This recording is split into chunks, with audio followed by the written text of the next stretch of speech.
साथियों, राव शेखा जी कोई एक नाम नहीं है।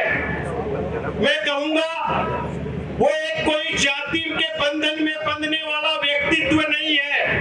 वो अगर उनको हम पढ़े समझे तो मैं कहूंगा कि वो पूरा का पूरा संस्थान है। वो 36 कौम को साथ लेकर चलने वाला उस समय में एक लोकतांत्रिक राजा था। शेखा जी की 12 वर्ष की उम्र थी तब राव मोकल जी का निधन हो गया। 12 वर्ष का वो बच्चा और 12 गांवों की जागीरी लेकर निकला और उसने इस शेखावाटी की स्थापना की। 560 गांवों को जीतकर हरियाणा तक ले जाकर इस शेखावाटी को स्थापित करने वाला वो राष्ट्र नायक था जिनका नाम था महाराव शेखा जी। और आज हम और आप सौभाग्यशाली हैं कि उस राव शेखा के उस वंश में पैदा हुए हैं। ये मैं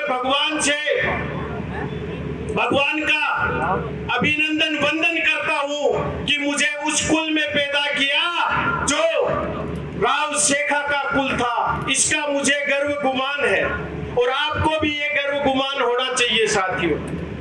साथियों, राव शेखा जी को वंदन नमन करने से पहले मैं युवा साथियों से कहूंगा एक बार राव शेखा जी को जरूर पढ़े, उनके इतिहास को पढ़े और उस इतिहास को पढ़ के उसको साक्षात करने का प्रयास भी करें, क्योंकि हम भी उनके कुल गौरव है, हम उनकी संतति है। हमारा फर्ज बनता है कि जो राव शेखा जी ने उस समय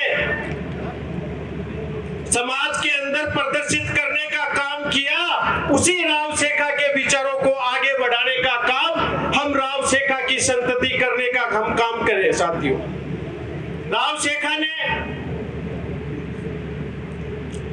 एक तरह से सांप्रदायिक सौहार्द की जो प्रतीक उस समय पेश की और हम सबको समझना होगा। साथियों, मैं आपसे कहना चाहता हूं, मेरे हम उम्र जो साथी हैं सोशल मीडिया चलाते हैं और जब कोई पॉलिटिकल इश्यू होता है, हिंदू मुस्लिम इश्यू होता है, तब आप समझना उस राव शेखा को पढ़ना कि उन्होंने अपने ध्वज में हरे रंग की पट्टी दी थी। और उस राव शेखा के साथ इस घाटुआ की अंतिम लड़ाई में भी जो पठान लड़े थे वो सांप्रदायिक सौहार्द का प्रतीक था। उस सांप्रदायिक सौहार्द को बनाकर रखना होगा। सोशल मीडिया पे डालने से पहले जरूर सोचना कि इस हिंदुस्तान को एक रखने के लिए, इसको अखंड रखने के लिए इसका सांप्रदायिक सौहार्द मजबूत रखना होगा।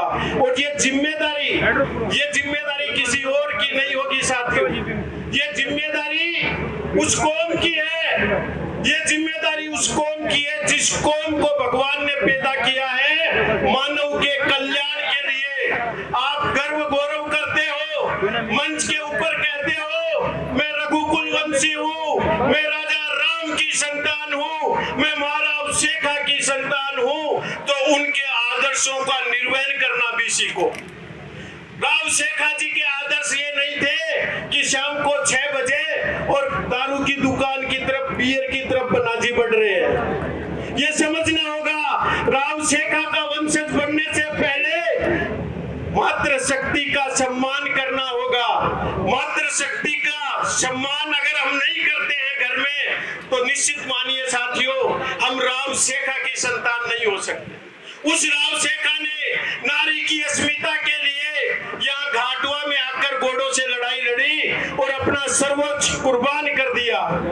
मैं लोकतांत्रिक राजा क्यों कह रहा हूँ राव शेखा को? मैं लोकतांत्रिक राजा इसलिए कह रहा हूँ कि 36 कौम को उस जमाने में साथ लेकर चले थे वो राव शेखा थे।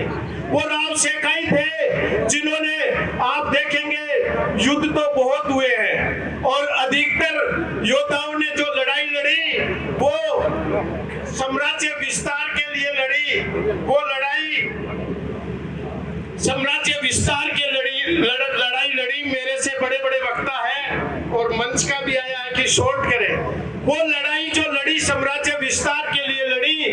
राव शेखा की लड़ाइयां देखना आप, साम्राज्य विस्तार के लिए नहीं, उन्होंने लड़ाई लड़ी जनता के स्वाभिमान के लिए, शेखावाटी के स्वाभिमान 36 कौम के मान के लिए, नारी की अस्मिता के लिए, सांप्रदायिक सौहार्द के लिए ऐसे महानायक, ऐसे राष्ट्र नायक राव शेखा की हम संतान है। इस बात का हम सबको गर्व गौरव होना चाहिए। मैं 4 लाइन कहकर अपनी वाणी को विराम दूंगा साथियों, और आप भी घर में जाकर जरूर चिंतन और मनन करना और अपने व्यवहार में थोड़ा बहुत परिवर्तन करना।